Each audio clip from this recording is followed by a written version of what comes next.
Mesdames, Messieurs, bonjour. À la une de l'actualité, le Bénin abrite depuis ce mardi 12 novembre 2019 la semaine du numérique sur la thématique Le citoyen à l'ère de l'économie numérique du Bénin.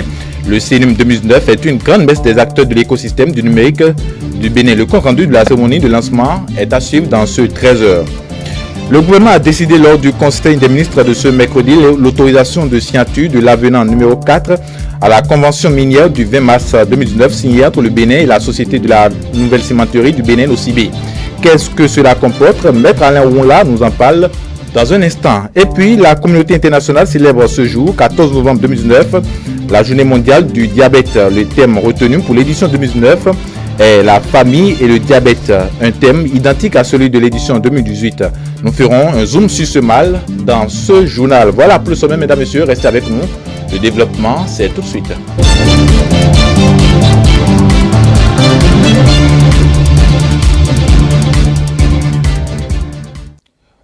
Bonjour, bienvenue à tous. Et avant le développement de tout ceci, les députés ont examiné et adopté à leur unanimité la loi numéro 2019-43 portant code électoral. L'examen de ce dossier, qui a démarré dans la soirée de ce mardi, s'est poursuivi jusqu'à ce petit matin au palais des gouverneurs à Porte-Novo. Et justement, dans ce journal, nous recevons en direct Dieudonné Babatunde, qui est sur place à l'hémicycle. Dieudonné Babatunde, bonjour.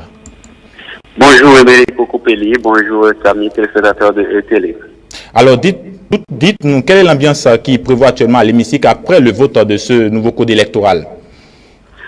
On va dire qu'après le vote de ce code électoral, ce nouveau code électoral, vous savez, si bien le dit, c'est un nouveau code électoral parce que la loi 2018-31 du 9 octobre 2018 a été carrément laissée de côté vu le nombre de modifications, le nombre de dispositions qui ont été modifiées dans ce code, cet ancien code, on va dire, désormais les députés ont décidé de voter à l'unanimité, d'adopter à l'unanimité un nouveau texte. Il s'agit bien de cette loi 2019-43 portant code électoral en République du Bénin. Et c'est à la satisfaction parce que le vote a eu lieu à l'unanimité des 83 députés présents et représentés. Alors, quelles sont les innovations apportées à ce code électoral? Eh bien, vous n'êtes pas sans savoir que l'adoption ou cette transmission de propositions de loi à l'Assemblée nationale fait suite au dialogue politique au cours duquel plusieurs délégués ont notifié des points, plusieurs délégués ont fait savoir leur appréhension par rapport à cet ancien code électoral et c'est pour pouvoir mettre en œuvre toutes ces recommandations, pour pouvoir mettre en œuvre toutes les innovations souhaitées au cours de ce dialogue social, au cours de ce dialogue politique plutôt, que les députés ont siégé et ont pris en compte beaucoup de recommandations. Et en termes de recommandations, vous saviez bien que désormais dans notre loi fondamentale, on a inséré une disposition qui fait de la discrimination positive. Et bien, les députés à travers ce code ont acté cela et désormais, cette discrimination positive à l'égard des femmes est prise en compte. Désormais, elles seront tout au moins 24 à l'Assemblée nationale, c'est-à-dire que le nombre de sièges des députés va passer désormais de 83 à 109 avec 24 places réservées, 24 places qui correspondent aux 24 circonscriptions électorales, c'est-à-dire que chaque circonscription électorale doit pouvoir donner obligatoirement une femme députée à l'Assemblée. Alors, dites-nous, quelle est la suite après le vote de ce nouveau code électoral? Quelle est la suite à présent? Oui, déjà que les députés ont acté le texte, on va attendre la promulgation afin que cela puisse annuler toutes les dispositions contraires de l'ancien code et que nous puissions commencer à l'appliquer. Et en parlant, on va revenir rapidement sur certaines autres innovations. C'est-à-dire que c'est simplement que les députés ont décidé de réduire la caution du candidat à la présidentielle de 250 000 à 250 millions à 50 millions désormais à partir de 2021. Les candidats à l'élection présidentielle, il s'agit bien en 2021 déjà de pouvoir passer au duo de candidats, c'est-à-dire du poste du vice-président qui a été acté aussi. Donc désormais on aura un président et un vice-président qui seront élus sur le même ticket, mais qui paieront une caution de 50 millions de francs. Il y a beaucoup d'autres innovations dans ce code qui, pour ma part, paraît pour le moment s'adapter aux réalités actuelles du Bénin. Alors, Dieudonné Babatunde, quelle est la place de la Sénat maintenant dans ce nouveau code électoral? Que devient la Sénat dans ce nouveau code électoral? Dans ce nouveau code électoral, la Sénat, on ne va pas dire qu'elle a disparu, mais elle s'est muée en un conseil électoral et une direction générale des élections. Et ce conseil électoral est composé de 5 membres, un représentant du parti majoritaire, un représentant du parti minoritaire, un représentant des magistrats, un autre venant du chef de file de l'opposition. C'est dit simplement qu'à la fin du mandat de la Sénat actuelle, nous passerons désormais à un conseil électoral. Et aussi la liste électorale permanente informatisée devient une liste électorale informatisée. Simplement parce qu'il ne s'agira plus d'avoir une liste permanente, toutes les listes seront modélisées, toutes les listes seront actualisées afin que chaque liste puisse répondre à chaque type d'élection. Voici quelques-unes des autres mutations, des autres amendements qui sont apportés à ce code. Merci à vous, Dieudonné Babatunde. On revient maintenant à cette édition. Le Bénin abrite depuis ce mardi 12 novembre 2019 la 3e édition de la Semaine du numérique placée sous le thème « Le citoyen à l'ère de l'économie numérique du Bénin ». La CNUM 2019 est un cadre d'échange entre les acteurs de l'écosystème du numérique du Bénin. L'initiative émane du ministère du numérique et de la digitalisation avec le soutien de l'Alliance Mat Africa. Suivez un extrait des propos du ministre Aurélie Adam Soulé à la cérémonie de lancement effectuée ce matin. Le Bénin est dans un processus de forte digitalisation dans tous les secteurs d'activité de notre pays afin de fournir des services publics plus performants, d'encourager la participation du citoyen au processus de décision et de rendre notre administration plus accessible, plus transparente et plus efficace. Et justement, ce citoyen béninois, qui est-il ? Quel citoyen numérique est-il? À l'ère de l'économie numérique, quelles sont ses aspirations? Quels sont ses besoins? Qu'est-ce qu'il attend de nous? C'est pourquoi nous avons décliné un programme centré sur les enjeux et problématiques relatifs aux citoyens dans ces usages numériques afin de discuter ensemble des moyens d'action pour saisir les opportunités et pour lever les obstacles pouvant entraver une meilleure inclusion des citoyens béninois et africains dans la révolution numérique en cours. S'intéresser aux citoyens permet de se mettre dans la bonne posture. La bonne posture pour apprécier nos actions. La bonne posture pour nous poser nous-mêmes les bonnes questions. Comment faire pour que le numérique aide les citoyens, surtout les plus vulnérables, à accéder plus vite à l'identité et aux bénéfices sociaux? Comment faire pour que le numérique accélère la réduction de la pauvreté? Comment faire pour que les technologies continuent d'avoir la confiance de la société? S'intéresser aux citoyens permet également de bousculer les idées reçues, comme celle qui consiste à croire que tous les jeunes sont des digital natives, ou encore celle qui consiste à croire que tous les digital natives sont des experts du numérique. Voilà le compte rendu de cette cérémonie officielle de lancement à suivre dans nos prochaines éditions. Les acteurs de l'enseignement supérieur du Bénin et leurs pairs du reste des pays de l'Afrique et de l'Europe tiennent depuis ce mercredi matin le colloque scientifique sur les objectifs du développement durable. C'est l'université de Parcours qui accueille les festivités. Reportage.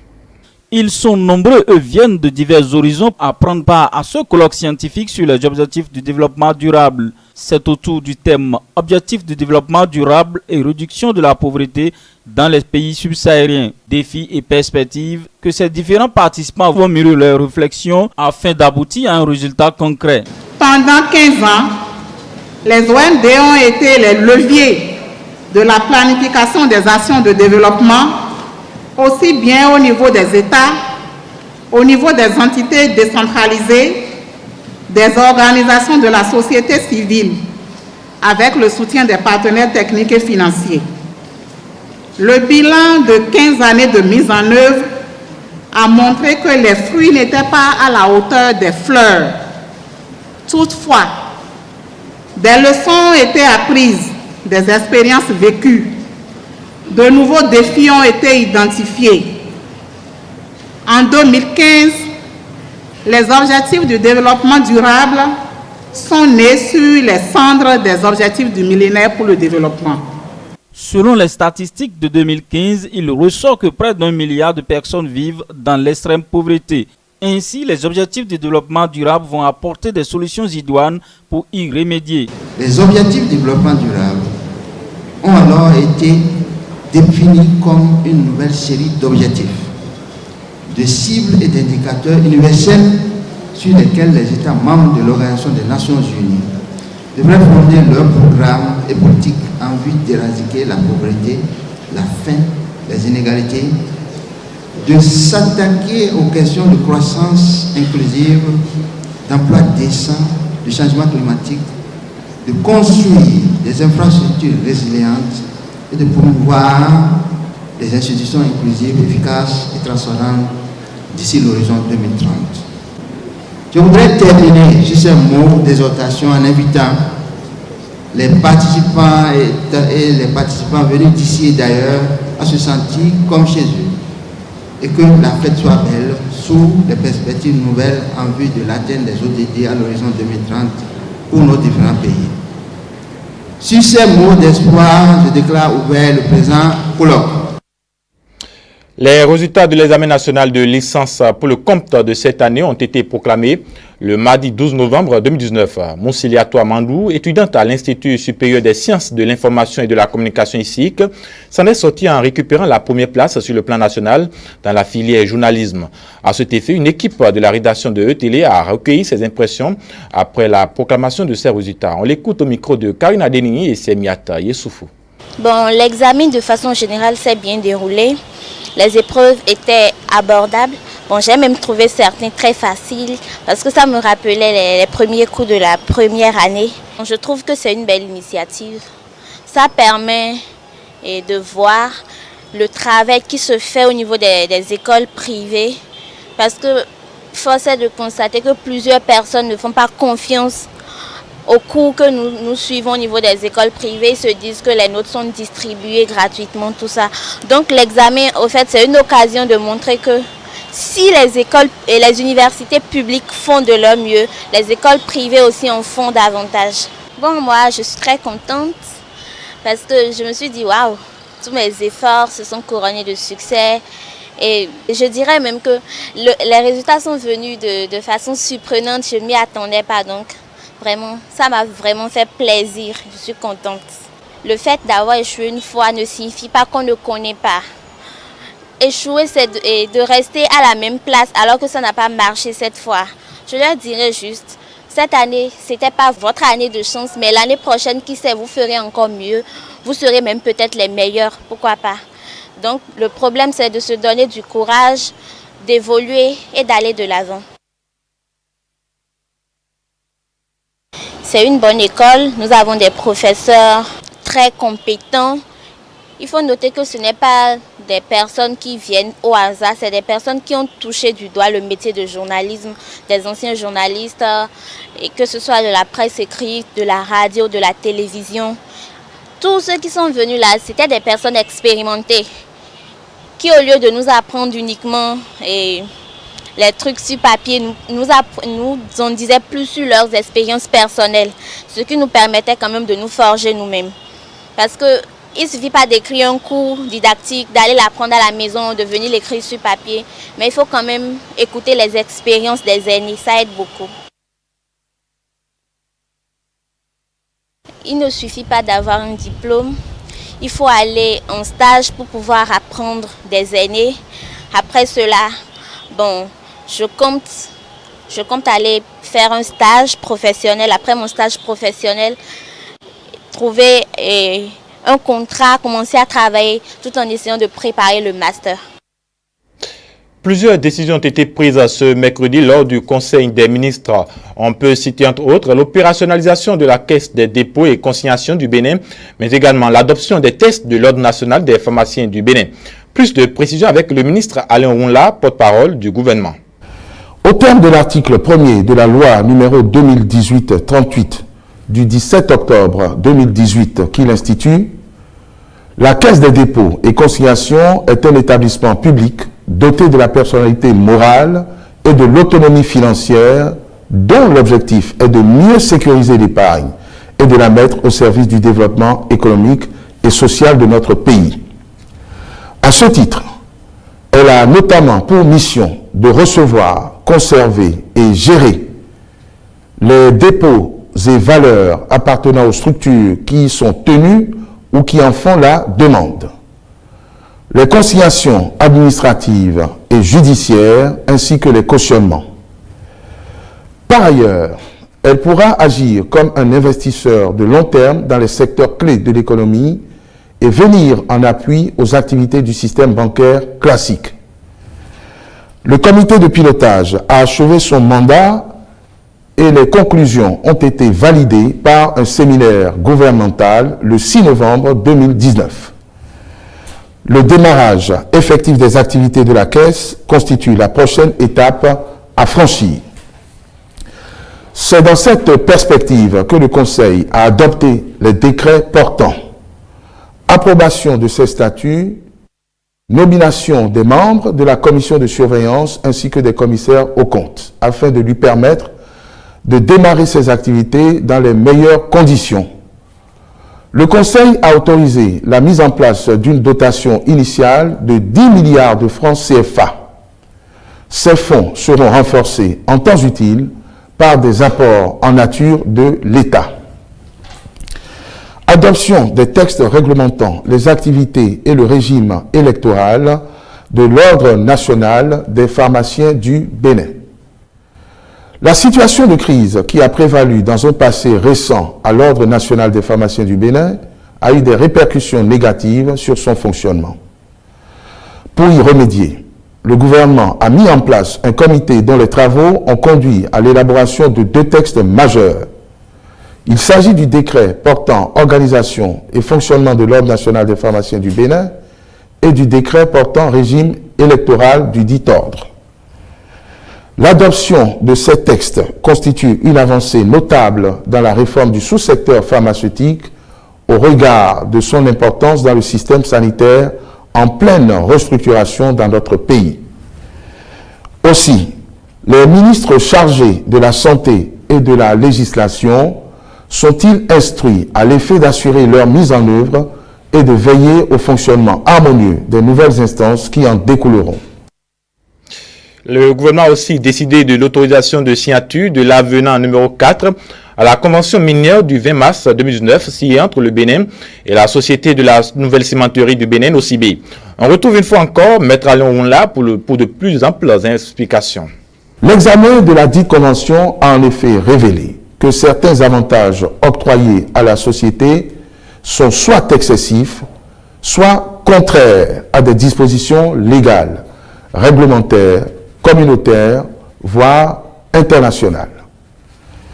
À titre d'illustration, il y a lieu de mentionner la dispense de la société de tout contrôle de la Commission de contrôle des investissements, l'engagement de l'État de ne pas entreprendre de vérification fiscale ou douanière dans les 5 années qui suivent la mise en exploitation de la cimenterie, le non-paiement des redevances dues pour les prestations fournies par les établissements publics à caractère commercial, la déduction de la base du revenu taxable au Bénin de tout bénéfice réinvesti dans les autres pays de l'UEMOA et de la CEDEAO, l'exonération de tous impôts sur les revenus versés en rémunération des prestations fournies à la NOCIB par des non-résidents tiers au contrat, l'exonération de l'impôt sur le revenu des valeurs mobilières pour tous les revenus versés par la société à ses actionnaires et administrateurs, ainsi que l'exonération de l'impôt sur le revenu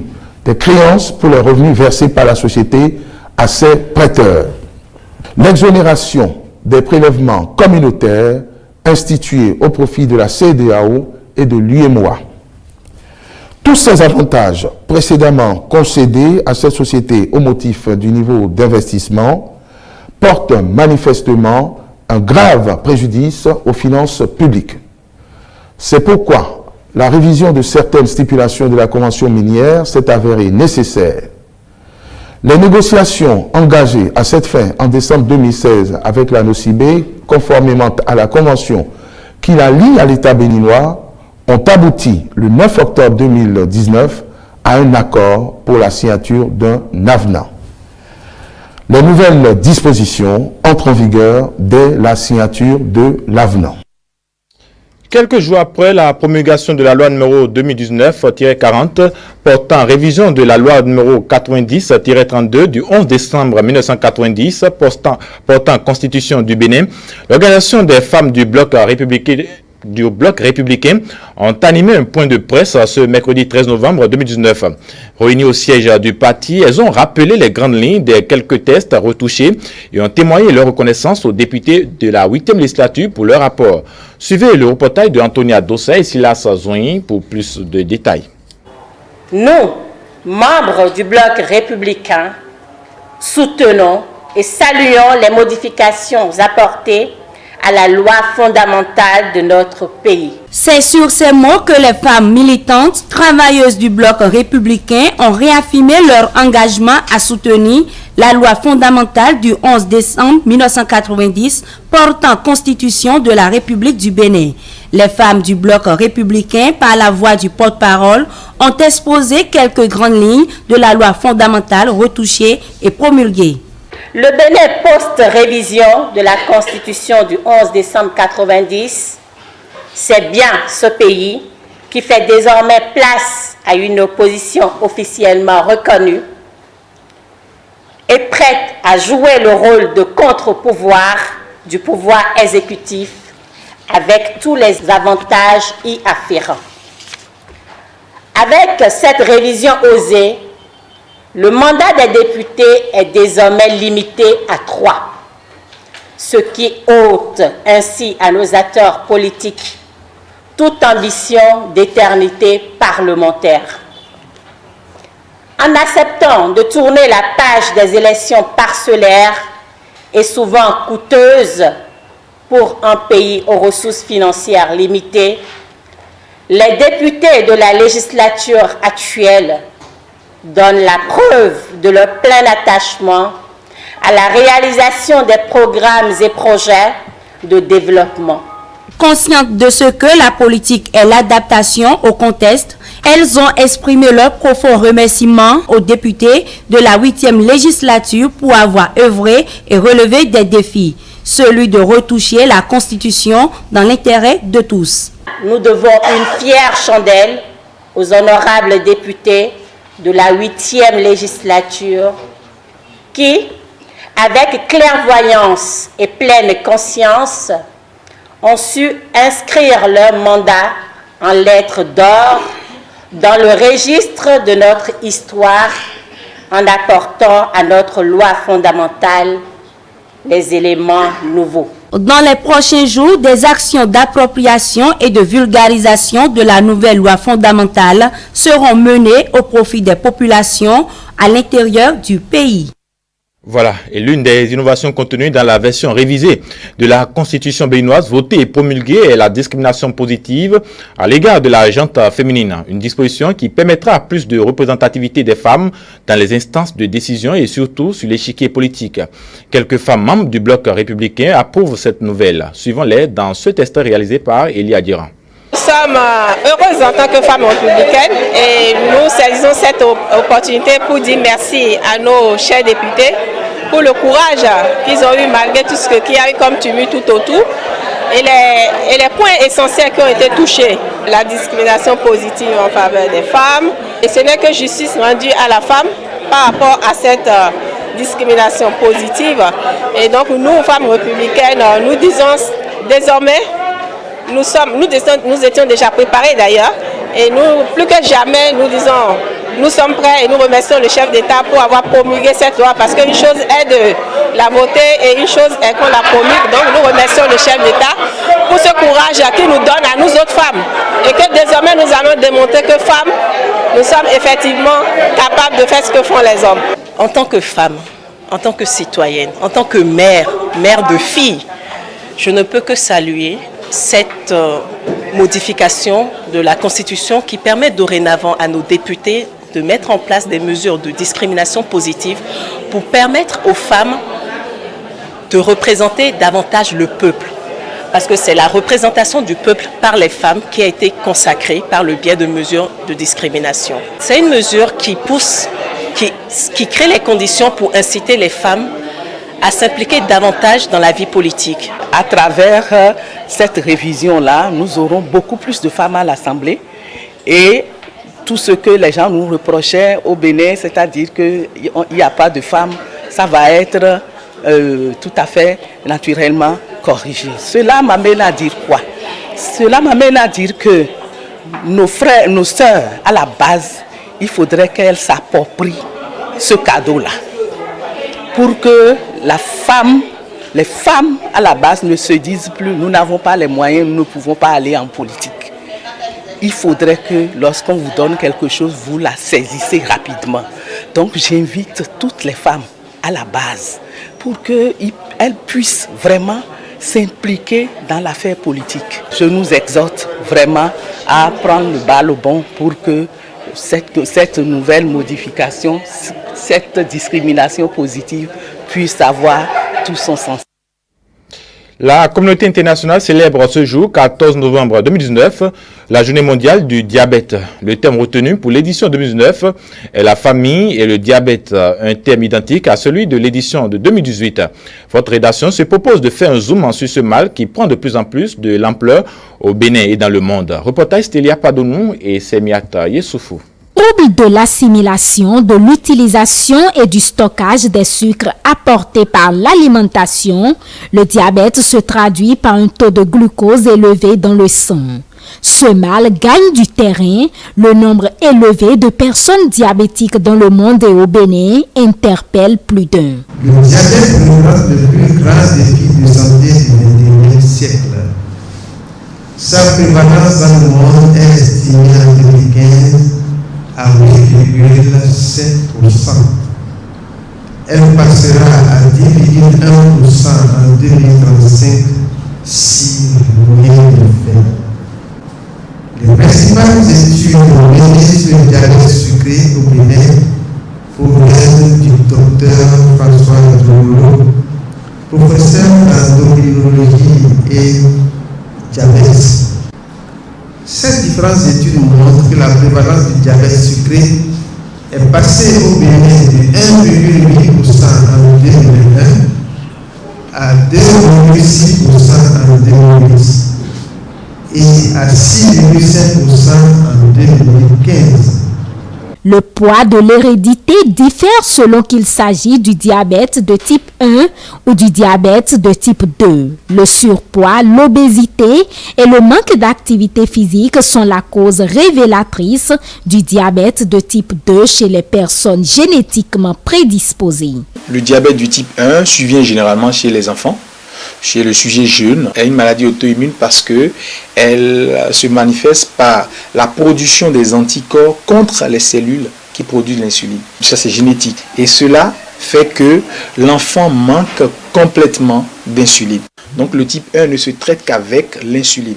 Il n'y a pas de comprimé. Le diabète de type 2 a une autre hérédité. De nos jours, les études ont montré que pour être diabétique de type 2, il faut avoir un antécédent familial de premier degré. Son traitement passe déjà par la régularisation de ces situations, également une modification thérapeutique du mode de vie. Quel que soit le type, les complications du diabète peuvent affecter plusieurs organes du corps humain. Le traitement de ce mal nécessite beaucoup de moyens financiers. L'altération de la production de l'insuline ou l'excès de sucre altère la fonction altère les micro-vaisseaux, la paroi des micro-vaisseaux. Et quand nous parlons des micro-vaisseaux, c'est les vaisseaux des yeux, du rein, au niveau nerveux, vasculaire, Ça touche les gros vaisseaux. Il faut manger sain, équilibré, éviter les fast-foods, tout ce qui est sucré, et également mener des activités physiques importantes, au moins 30 minutes de marche par jour, c'est conseillé pour les patients diabétiques ou qui sont en prédiabète. Obèses, on les conseille, il faut faire 30 minutes de marche par jour. Maîtriser son diabète suppose un dépistage précoce. Avis donc à chacun et à tous. Fin de cette édition, mesdames et messieurs. Merci de l'avoir suivi.